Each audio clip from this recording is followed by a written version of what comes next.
उस रात दिल्ली के पहाड़गंज की तंग गलियों में एक अजीब सन्नाटा था। घड़ी रात के 3 बजा रही थी।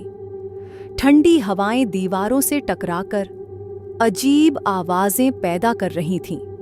तभी एक चीख ने पूरे इलाके को जगा दिया। एक लड़की खून से लथपथ छत से नीचे गली में गिरी हुई थी। उसकी आंखें खुली थीं, पर ऐसा लग रहा था कि उनमें मौत की छाया थम गई हो। पुलिस ने सुबह तक इलाके को घेर लिया, लेकिन जो मिला उसने हर किसी को हिलाकर रख दिया। लाश पर मिले निशान इंसानी नहीं थे।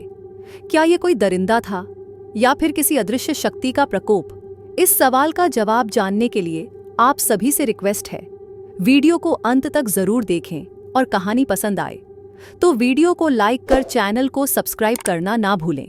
पहाड़गंज, जहां दिन में हजारों टूरिस्ट घूमते हैं, वहां रात के अंधेरे में एक अलग ही दुनिया जागती है।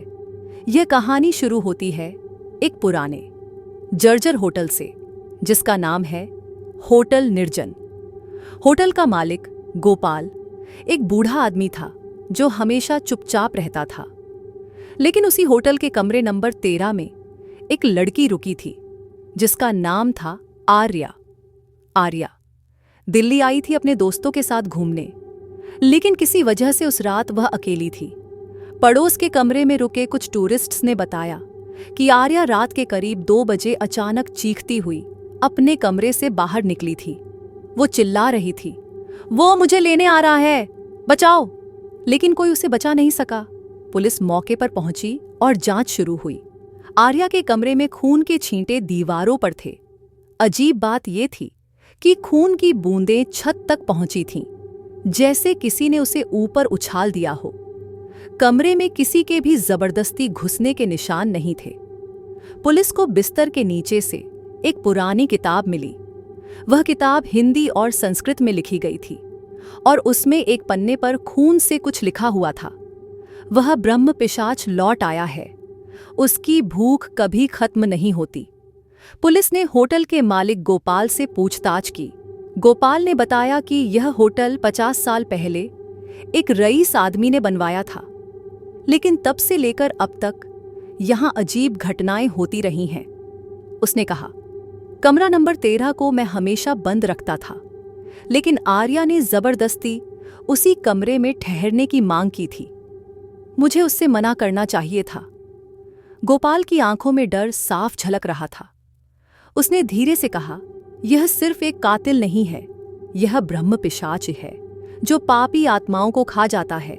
जांच के दौरान पुलिस को पता चला कि आर्या कुछ महीने पहले एक तांत्रिक से मिली थी।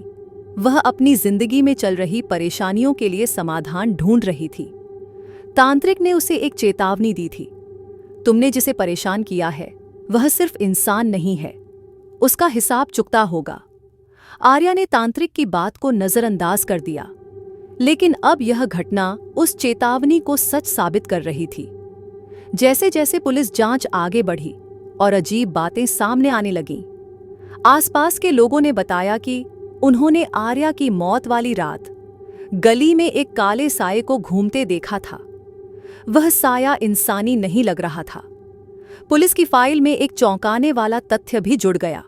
पिछले 10 सालों में होटल निर्जन के कमरे नंबर 13 में जो भी रुका था, वह या तो गायब हो गया था या उसकी लाश बेहद बुरी हालत में मिली थी।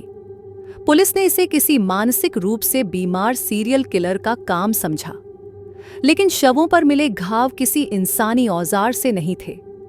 पोस्टमार्टम रिपोर्ट्स में पाया गया कि मृतकों के शरीर से खून पूरी तरह सूखा हुआ था, जैसे किसी ने उसे पी लिया हो। स्थानीय तांत्रिकों और जानकारों ने कहा कि यह सब ब्रह्म पिशाच का काम हो सकता है। ब्रह्म पिशाच को तांत्रिक शास्त्रों में सबसे खतरनाक प्राणी बताया गया है। यह उन्हीं लोगों को निशाना बनाता है जो किसी गंभीर पाप के दोषी होते हैं। इस घटना को 6 महीने बीत चुके हैं। पुलिस ने केस को अनसुलझा घोषित कर दिया, लेकिन पहाड़गंज के लोगों के दिलों में वह खौफ अब भी जिंदा है। होटल निर्जन हमेशा के लिए बंद कर दिया गया है।